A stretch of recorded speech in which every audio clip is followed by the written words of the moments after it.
Well, hello, everyone. Welcome to 2020 National Philanthropy Day celebration and this education session, which we call Missing Precedented Times. Without a doubt, 2020 would rank as one of the most challenging years in every aspect, affecting every person, household, community, and organization. COVID brought upon us all a most unprecedented time. Fundraising has also been dramatically impacted, challenging every nonprofit's preconceived strategies, plans, and activities. In this session and panel discussion, we've invited fundraising executives, service providers, and organizational leaders to share their experiences, perspectives, and forward-looking plans to ensure organizational viability. I'm Chris Sherrar, Director of Philanthropy at Helping Up Mission, and it's my honor to be facilitator for this wonderful session. And I'd like to introduce our panelists at this time. First is Margo Cook, CFP, CAP, CFRE. Margo is Director of Financial Planning with One North Wealth Services. She is an investment advisor and financial planner. And she also serves as a philanthropic advisor for her financial services clients and for various nonprofit organizations through Due East. Margo is an experienced fundraising professional and philanthropic advisor with more than a decade of experience in developing, leading, and successfully executing fundraising programs and campaigns. She's a certified financial planning professional, a certified fundraising executive, and a chartered advisor in philanthropy, which is a certification specifically focused on planned giving. And throughout her career in the nonprofit sector, Margo has served in roles as Developer of Development, Director of Advancement Services, Planned Giving Officer, and Consultant. Second, we have Meg Kimmel, the Executive Vice President of Programs and External Affairs at Maryland Food Bank. Meg is an experienced marketing, advertising, and fundraising leader with a diverse background that spans both corporate and nonprofit organizations. With a BA from Bucknell University in International Relations and Spanish, Meg has created award-winning campaigns and run impactful programs in Washington, D.C., Rome, and Los Angeles. But today, Meg puts her experience and expertise to work in her home state with pride. For the last 7+ years, Meg has held progressive leadership positions at Maryland Food Bank. She has successfully integrated the marketing and fundraising programs to elevate the food bank's brand, celebrate donors, and raise critical funds in support of Maryland Food Bank's goal to end hunger for more Marylanders. And we have Sarah Tedesco, Executive Vice President at DonorSearch. Sarah, in that role as EVP, she helps direct operations, client successes, and marketing. For the past 13 years, Sarah has enjoyed working with nonprofits in all shapes and sizes while helping them achieve their fundraising success.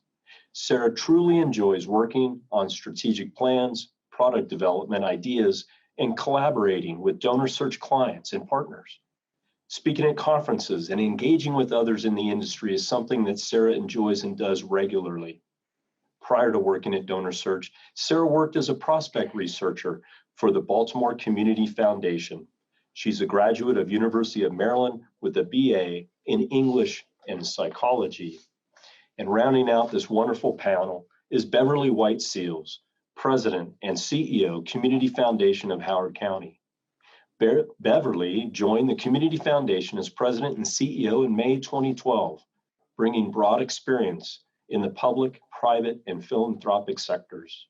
Since arriving at the foundation, she has positioned the organization as a hub for connecting philanthropic residents with local nonprofits to improve the lives of those living in Howard County, while also building a new leadership team and investing in enhanced processes and systems. Born and raised in Washington, D.C., Beverly earned a BA from Ohio Wesleyan University and a JD from Columbia University School of Law.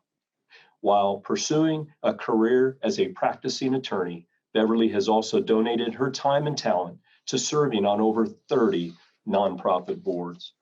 I know we can't hear applause in the audience, but I'm sure it is loud and wonderful as we welcome this wonderful body to the panel.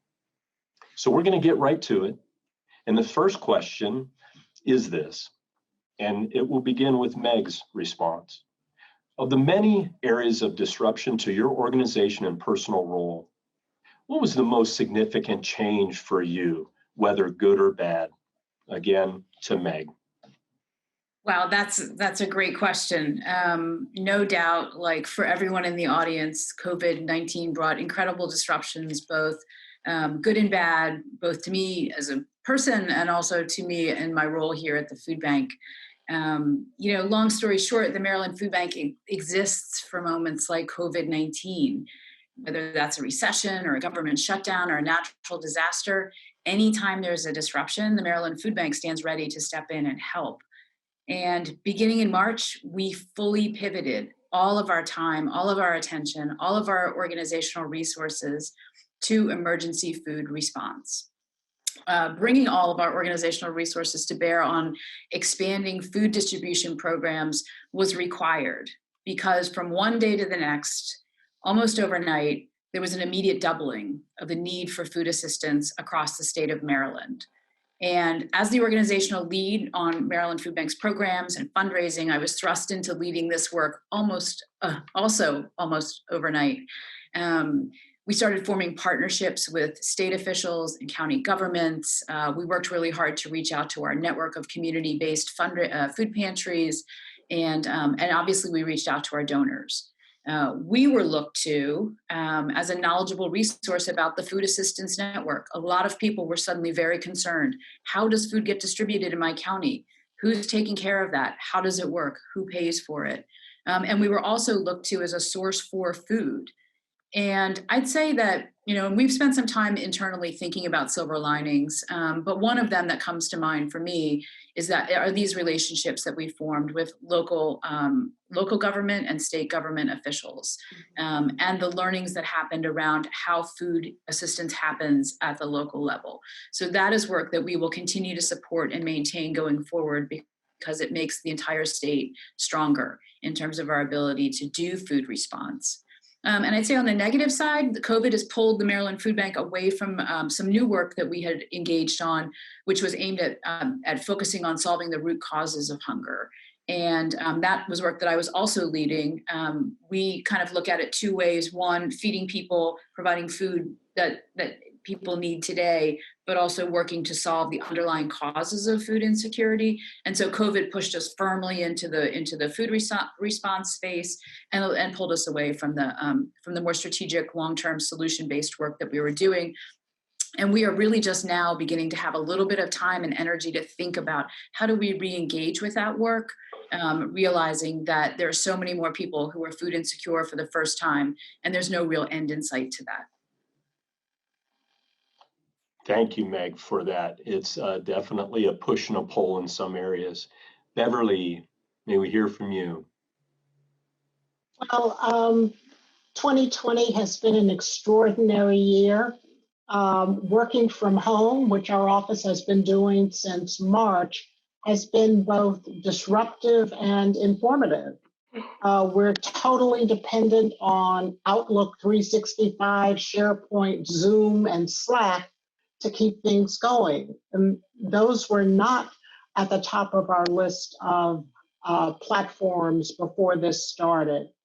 Working from home means you're working with doorbells ringing and dogs barking and kids interrupting and technical difficulties. So just the day-to-day operations of a business have had to change significantly. You can't just stop by your colleague's office and have a chat, although Slack certainly helps with that. We also had a budget we were planning to work under for 2020, and that contemplated bringing in new donors and holding several fundraising events. Well, all of that went out of the window with COVID. We just had to tear up all of our plans and start over again. But in addition to COVID, the death of George Floyd has made us look deeper into where there may be systemic racism in our community. the disproportionate impact of COVID on people of color became glaringly clear by the numbers published in our health department. So we have had to take a new look at how we operate, as well as what our focus is for 2020. Thank you, Beverly. Margo, we'd love to hear from you now. Thank you very much, Chris. So obviously there has been a ton of changes that are happening, and as an investment advisor, I've had to take the time to respond to that and understand that. You know, we've seen the Secure Act change philanthropy, the CARES Act has changed philanthropy, so taking the time for understanding what that means and then being able to communicate that to both my individual clients and also nonprofit clients was a change for us, obviously. But in a good way, it allowed us to really focus on that strategy. And then people in turn were more focused on their long-term giving. There were some negative things that I saw happening, particularly with individual clients. You know, due to the uncertainty, some of my clients were less likely to sign long-term pledges. You know, they understand what's happening now with their finances, but they are not so sure about what's going to happen over the next couple of years. So some of the smaller gifts somewhat stalled, but a lot of those folks that were giving major gifts really stepped up. So that was a positive outcome that I felt was really happening across the board. So people were taking the time to really solidify their personal mission and then to understand how organizations were addressing issues related to the pandemic and systemic racism and how they wanted to partner with organizations to make that happen. And those that could give really felt the responsibility to step up that giving, to fill in the gap for those who maybe were suffering more now than ever.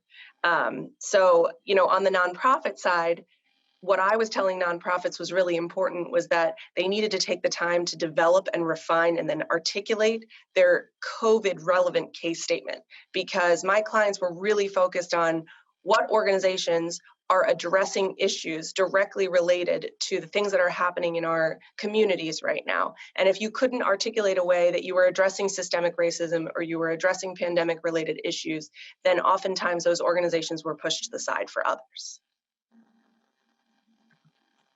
There's real truth in that. And what you said about solidifying personal mission, philanthropy being a love for mankind and just in community and knowing that it's why we have this event of celebrating philanthropy.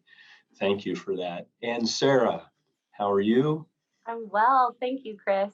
So while DonorSearch is not a nonprofit, we've had the privilege to work with thousands of nonprofits over the years and hundreds since mid-March of 2020, the beginning of these COVID effects. We work with hospitals, higher ed, arts organizations, human services, independent schools, and more. And each type of nonprofit has been affected by the events of 2020 in one way or another.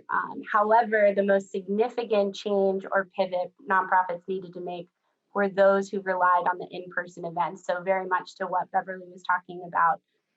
We saw a lot of organizations that struggled specifically when conferences were canceled, visits with donors were canceled, meetings with staff were canceled, or even performances from an arts organization standpoint.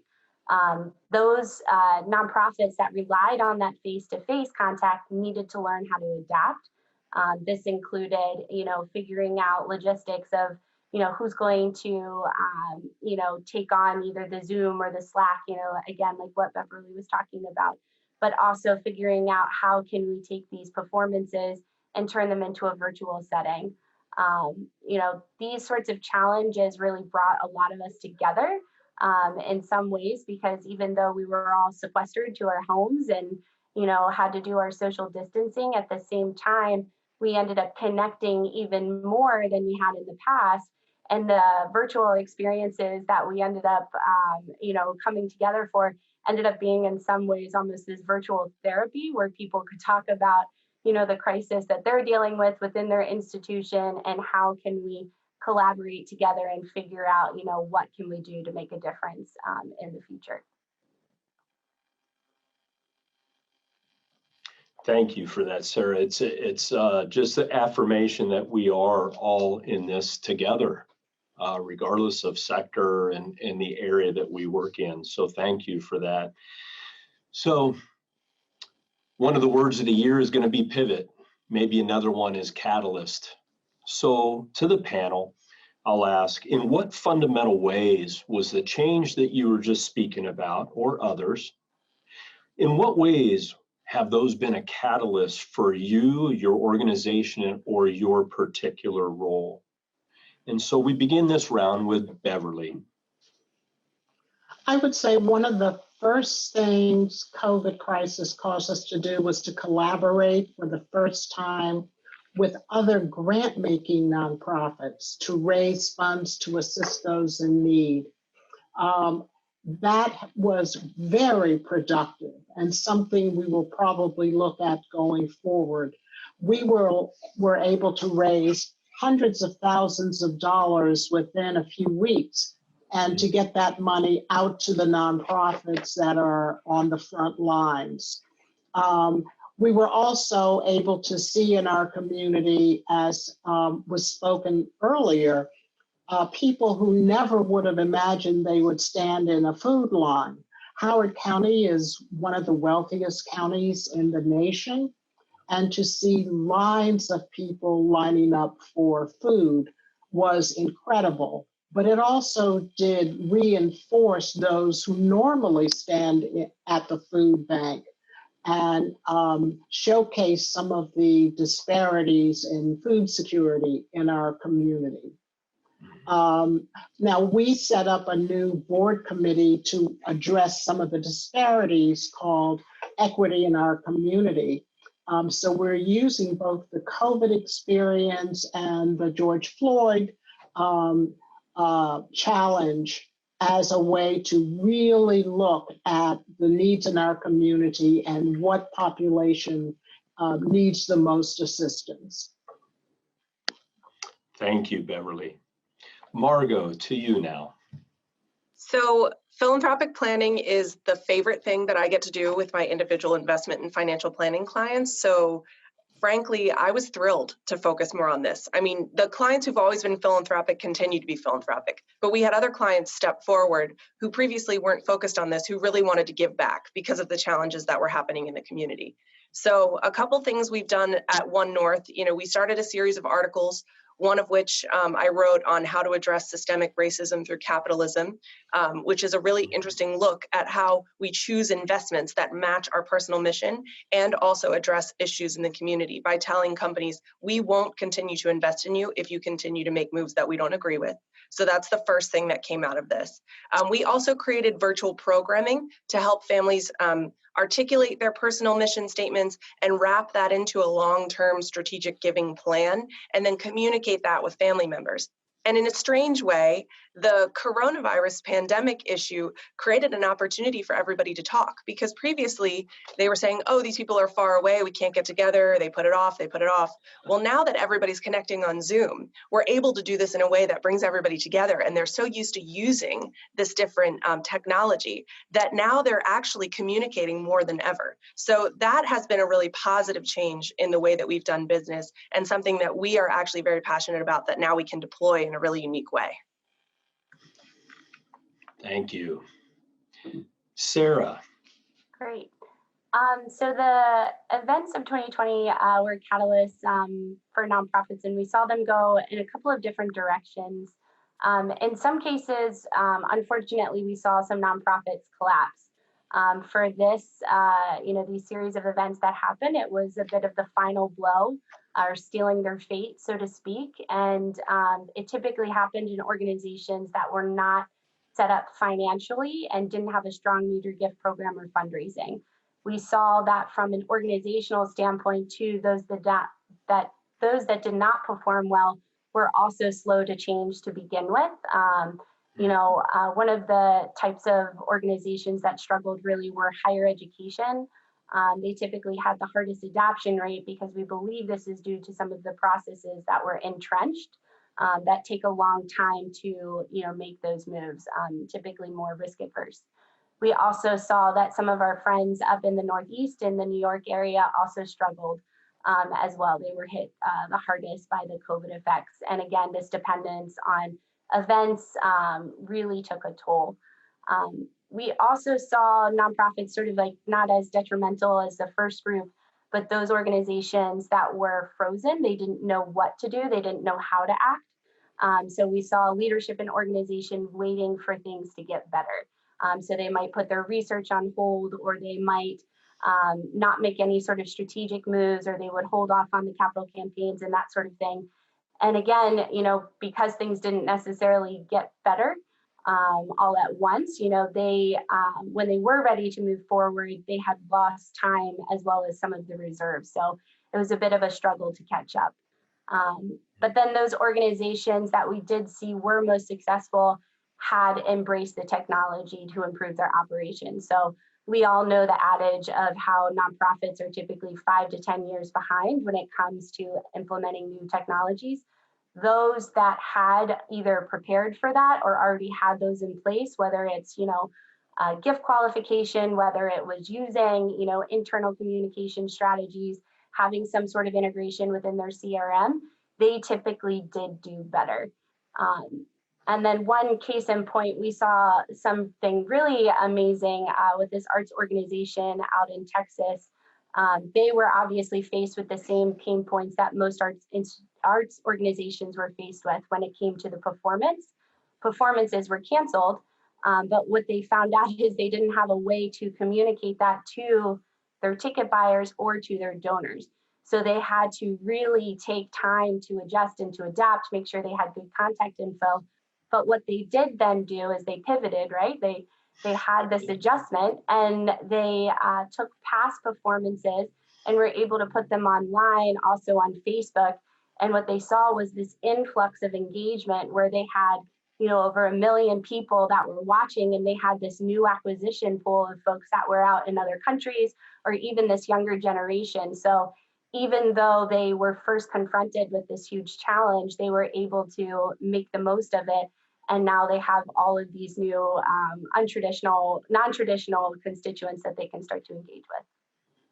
Definitely some innovation coming to play across the board. Thank you. And Meg, how about you? Yeah, happy to bring this one home. COVID was an incredible catalyst for the Maryland Food Bank. It pushed us into the spotlight, no question about that. You all saw national coverage of hunger on the nightly news. And, that included both economic disruptions, job loss, furloughs, reduced wages, as well as the public health crisis, right? So people needed food, but couldn't safely leave their homes to get it for a variety of reasons. Right. So as a result of all that attention, there was an outpouring of financial support for food banks across the country, and including the Maryland Food Bank. And that's great, because the reality is that we are going to need to continue to work at this level, which for us is we're twice as large an organization as we were in February. We're going to need to stay there for months, potentially years to come. And while all this was going on, we were also, others have mentioned it, witnessing the nationwide racial reckoning conversations which were happening. And they also generated significant conversations here inside the Maryland Food Bank.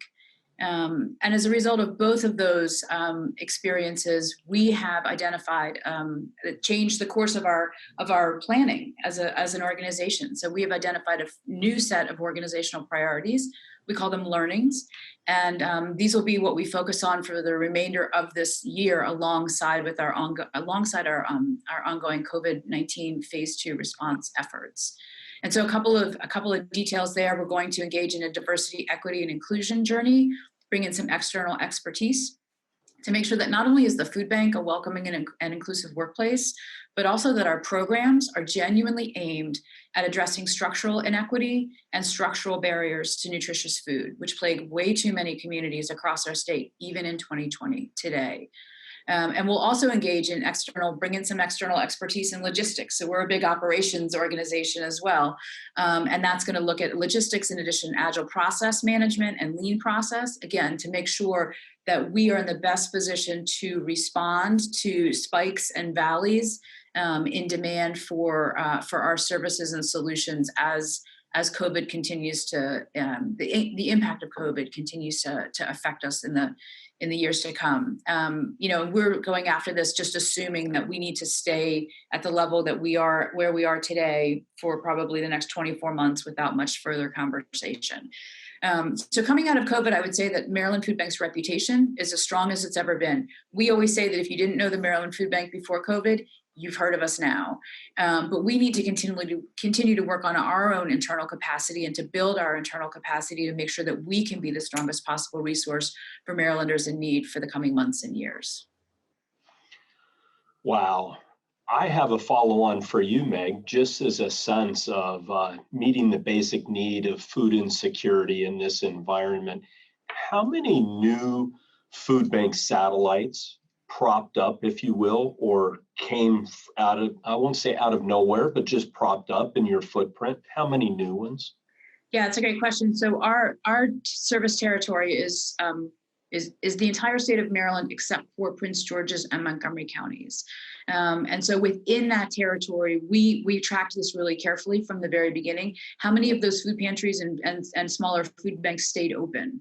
And we know that the average was just about 80%, which was really great. A lot of states did not have that. They had half of their food pantries closed. So we started off from a position of strength. We worked really hard to make sure that we were educating and sharing best practices about how to do safe food distributions, low touch, no contact. But there were also, we brought on close to 200 new temporary, what we call temporary partners, organizations that called us here at the Maryland Food Bank and said, we want to distribute food at our church parking lot or at a school. And so we set them up to do that. And I know from talking to county officials across the state that counties were also getting those same phone calls, and Baltimore City was as well. So there was a lot of activity that didn't even run through the Maryland Food Bank. So a lot of people stepping into the space. Yeah.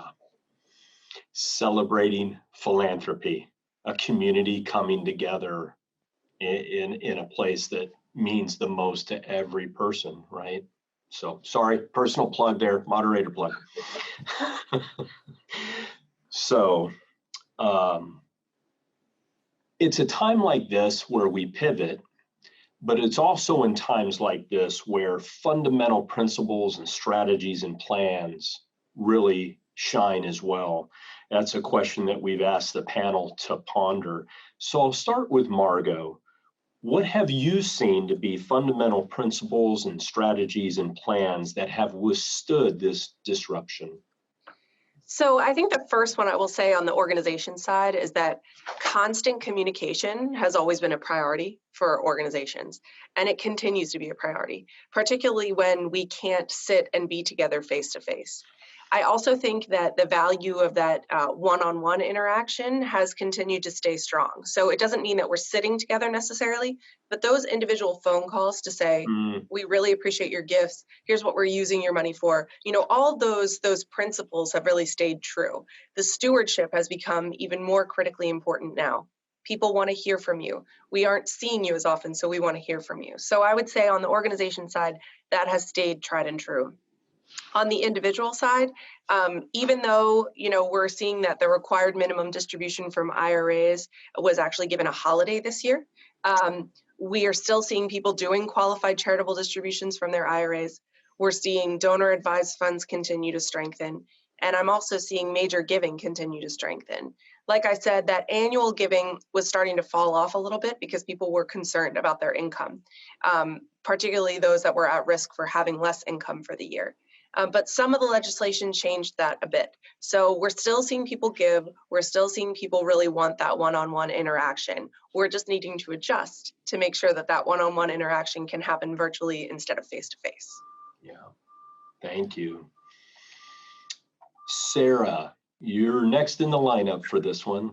Next in line. All right. Yes. So there were probably three focus groups, three principles that we saw were common amongst the nonprofits that were most successful that withstood this disruption. The first was sound financial management. It may seem like a given, but there's a reason, that organizations, nonprofits, companies are told, have a year's worth of reserves, payroll, all of those things are going to impact, your logistics and the operations. There's a reason why we're told to have a year's worth of that saved in the bank. Organizations, nonprofits that felt comfortable at the start of this impact made little changes to what they wanted to do when it came to their strategies, whether it was their well screening, whether it was their service, solution, whatever that was. Organizations that were not comfortable or were very uneasy about, was the government going to come in, step in with any sort of PPP loan? Were they going to come in to help out? Those nonprofits typically were the two categories that were either frozen in time or unfortunately did not make it through. The second principle that we saw were that nonprofits that were, again, it's kind of the same adage as I was talking about before, but that were able to embrace the technology, they were prepared and they were able to adapt. So, everybody's been on a Zoom call now this year, like you, your mother, your grandmother, your friends, your family. That was not the case before. Talking about how to communicate, working from home, all of those sorts of things that we took for granted. We now rely on technology to get us through those times. And then the final piece was the action with the research. So again, really making sure that you're moving during the tough times. That's something that was the most important factor when we looked at people and organizations that continued on. When you talk about research, if there is no action after wealth qualification is done or prospect identification is done, it just sits on the shelf, it's not useful. So being able to take that information and actually put it into your strategy and sort of braving, these tough times, those are where we saw the folks that were going to do the best. Thank you, Sarah. Meg, how about for you? What is tried and true at Maryland Food Bank? Sure. So I'll start in the fundraising space. And when I thought about this question, I thought about a couple of things. One is that we've spent a lot of time over the last several years building systems and process here in the fundraising team, including things like our whole gift processing and acknowledgement letter system, as well as, a heavy emphasis on donor stewardship. Those are some of the things that we've really been working on. So COVID arrived and it made all of that really hard to do, right? So our caging firm had a lot of people who got sick and couldn't come to work, and the mail slowed down and everything was glitchy. But all the work that we had put into building those systems over the years paid off because we were still able to do that work. And for us, that's been really important because now we have a donor file that's twice the size that it was in February. And similarly to what others have said, that our major gift program has really exploded. So those are a couple of things that have really been reliable go-tos for us over the last several months. And then outside of food, the fundraising space, just in terms of Maryland Food Bank in general, I would say that, one of the things that we really focus on and pride ourselves on and strive for is that we always want to be described as easy to work with. And so when COVID came, we had a lot of inbound inquiries. We were just talking about that a second ago. People calling, asking to work with us or form new partnerships. And so what we did was we turned our organizational leadership meeting, which had been once every 2 weeks, into a daily stand-up. And so our senior leadership team, we got together every day. We talked about everything that was coming across our transom. Every single member of our senior leadership team had COVID response as priority number one. So that really made a huge difference for us. And, in terms of just focusing on the mission of what we do, we know that from surveying our staff that, we're all here because we believe in the mission of the Maryland Food Bank, which is feeding people, strengthening communities, and ending hunger for more Marylanders. But now we joke and we say that mission statement, which is new and we love it, all we did during COVID was we did one of our core values, which is agility. And that really was true. Agility, that comes quite in handy. No doubt about it. What a good core. I'm sure it's one of many great core values there, but that's very relevant now. Beverly, how about you? Well, we have a very close relationship with our donors. So phone calls, emails, or Zoom meetings were easy to set up and were warmly received. In fact, it was probably easier to set up a Zoom meeting than it was in the days when we were trying to corral people together for meetings, and they had many other things to do. People now, donor advised funds are very common, and you can do that with many commercial vendors, but our value added proposition has always been personally connecting our donors to local nonprofits to address local community needs. And that was just highlighted during the COVID epidemic. We set up a philanthropy roundtable with some of our largest donors to see if they might have occasion to collaborate some of their giving on a given local community need. And that has been very widely well received, and more people want to join those roundtables. Now, I will say, even though it's easier to get in touch with people electronically, I'm a foodie. And I really miss those going out to lunch and face-to-face conversations and chats. There's nothing like that. Even though it's fine and it's working well, I'm looking forward to getting back out and supporting our local restaurants as soon as we can. One of the concerns we have going forward is that there are many nonprofits that have been sort of left out during COVID. I mean, if you are a service provider, you're right on the top of everybody's give to list, but you're the arts, the environment. Many people aren't thinking about those nonprofits right now, but they are key to making the types of communities we want to live in. So we're trying to think ahead to how to engage those nonprofits with our donors, even though COVID is probably going to go on for a while. Thank you, Beverly, for that. So here we are. We are I was looking at it today, just in the context of connecting with a donor today, that we're entering month 9, November, month 9 of this. It was really hitting the bulk of, at least in the world here, March, right? So month 9. The question that we've pondered is as you reflect on 2020 and look into 2021, which is now less than 2 full months away, what are you seeing and planning for? And that's in context of the stakeholders you serve, which are donors and community leaders and clients and customers and coworkers. But I'll add a little twist to that, and it may be that we are facing an uphill climb again. Not to throw off the thinking about what this topic is, we're heading into the cold season, the winter season. What are you seeing? And so, Sarah, will you begin this round?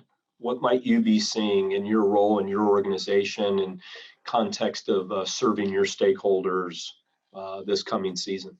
Absolutely. Happy to weigh in here.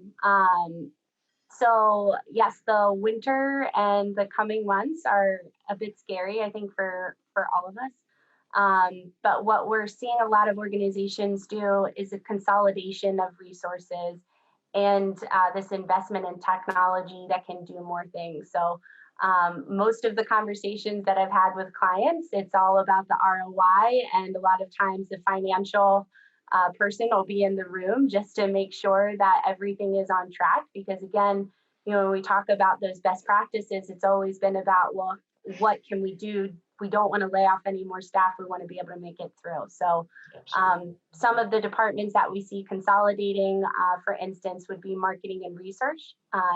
They may now share the same budget. So it's really important that the solutions provided can help both departments. So one, again, is talking about qualification. One might be about acquisition. So what we've done is we've really started to collaborate with these clients and these different fundraisers on how, maybe traditional predictive modeling or screening needs to be improved or enhanced. And so, some of the things that we do is bringing in this artificial intelligence, which is really just machine learning to help fill in that gap. We're seeing a growing interest, like I talked about, the acquisition, but also retention. So if you have this new influx of donors, how do you maintain that? Again, traditionally speaking, we're not the best at, retaining donors when it comes to nonprofits. And then, of course, how do we make the most from a lifetime value donor perspective, major gifts?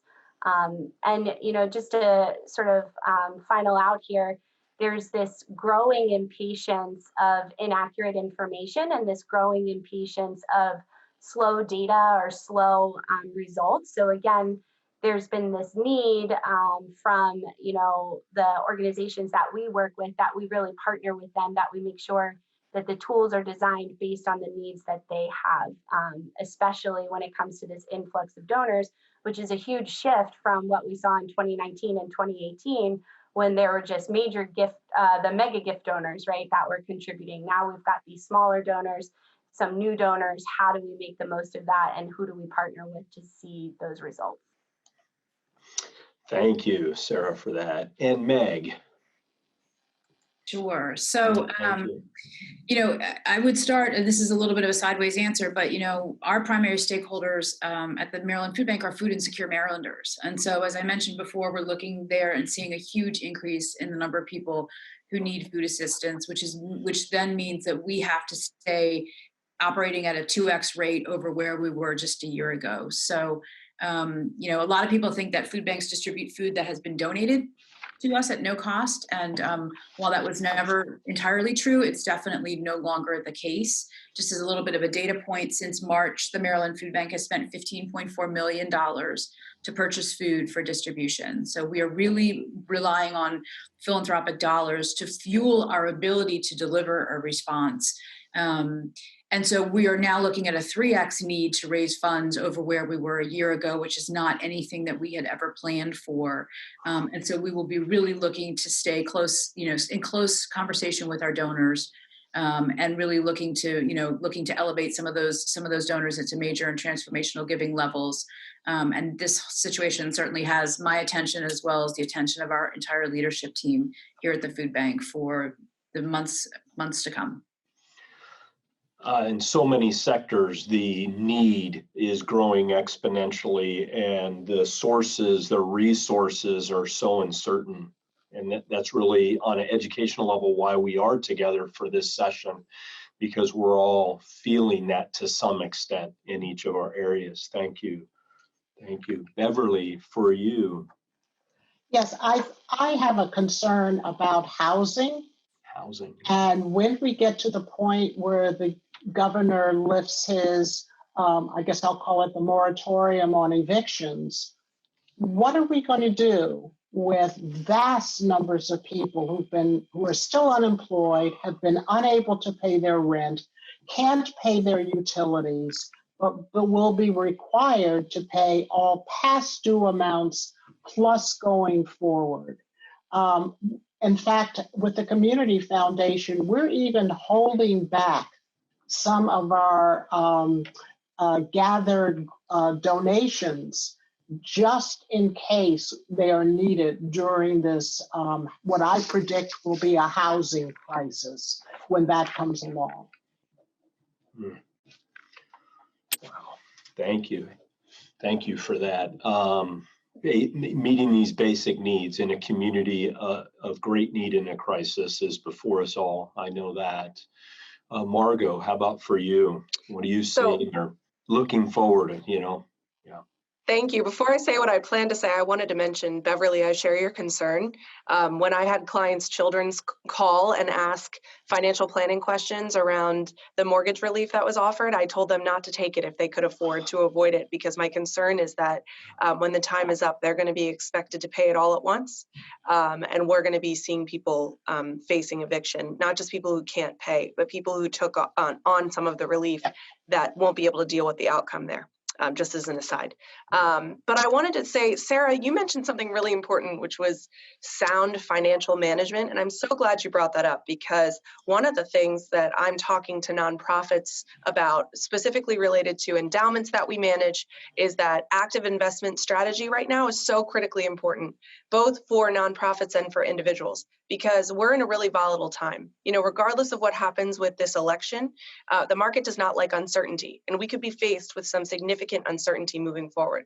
So if you don't have a team of advisors or an investment committee that's really actively watching the different sectors that you're exposed to, you could be in for a really bumpy ride during a time when you really might need to access that endowment. So that's one of the things looking forward that I'm asking nonprofits and individuals to focus on. The other thing is, even though there is that required minimum distribution holiday, there is something unique that we can do with qualified charitable distributions, which is if an organization doesn't need a major gift in December and can wait until January to receive it, people can actually wait to do double gifts January and December for 2021 and eat up their entire required minimum distribution with a qualified charitable distribution.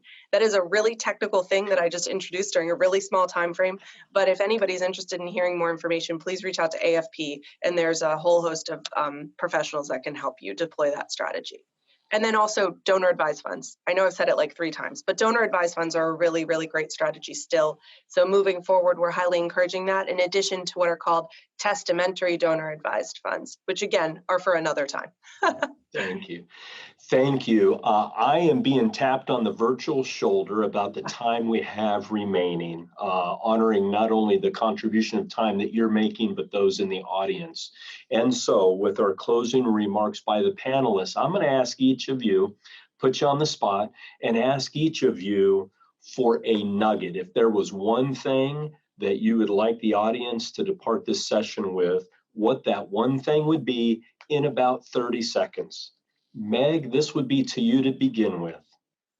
Sure. Well, I'm going to lean back into my my marketing space and say that it's all about content, it's all about messaging, and it's all about communication, and it's all about reaching your audience. You can create the best content in the world. If nobody reads it or hears it, you're not achieving what you need to do. So just take the extra step, whatever that looks like under COVID, whatever wrench has been thrown into your system. Produce great content, be COVID relevant, or be, part of social justice, be part of something that's a now thing to the degree that you can. And to Beverly's point, if that means creating, arts and science for communities we want to live in, that's relevant too. But make sure it makes the journey all the way through to the people that you want to hear what you have to say. Yeah, thank you for that. Beverly, to you, your 30 seconds or so. I would say do what we're talking about doing today. Yeah. I mean, each organization is so very different, but we're all doing basically the same thing. We're trying to encourage people in our community to get involved, to stay engaged, to look out for their neighbors. I mean, those are the things you learned when you were a Girl Scout. That's even more important today. And we're starting to see so many people who have such unbelievable need that we just have to encourage people to make those donations the best way that they can. Amen. Thank you. Thank you. And Margo. So my nugget is don't be afraid to ask for help. So there are tons of professional advisors that sit on your committees and boards that would be more than thrilled to walk you through and help you execute some of the things that I talked about today, and would also be more than thrilled to help articulate your COVID relevant mission case statement to their clients as well. So make sure you're asking for help from these advisors. Wonderful. Thank you. And Sarah, you are cleanup hitter for this last part. Cleanup. I'll keep it positive. Yeah, I think exactly what the group has said. Don't be afraid to ask for help. Collaborate. We're in a special space right now where people are willing to share their ideas and talk about what's worked and what hasn't worked. And I would also say, don't slow down. Keep going. Keep moving forward. Make sure that you're taking all this new information and then improvising. If you keep doing the same thing and you're not getting the results that you need or that you want, then it's time to embrace this change it's time to pull in new strategies and do something different because the times have changed. Very well. Panel, thank you so much for what you invested in thinking about these questions and bringing the best that you have for the audience. And again, I know you can't hear it. I can't hear it either. In fact, it hasn't even happened yet. It's going to happen on the 18th. But I know you're getting applause right now for giving us your experiences, your strengths, your hopes, your optimism. Again, to the audience, we're grateful that you have joined this session. Missing precedented times. But in these unprecedented times, I believe it's giving us all the opportunity to lean into each other, lean into community, lean into purpose, lean into the impact that you're making, because you are making that impact for a greater community. And so now, as we conclude the pre-recorded session here, we're moving right into a live Q&A, sort of like Survivor. So let's go to the live part now. Bye for now.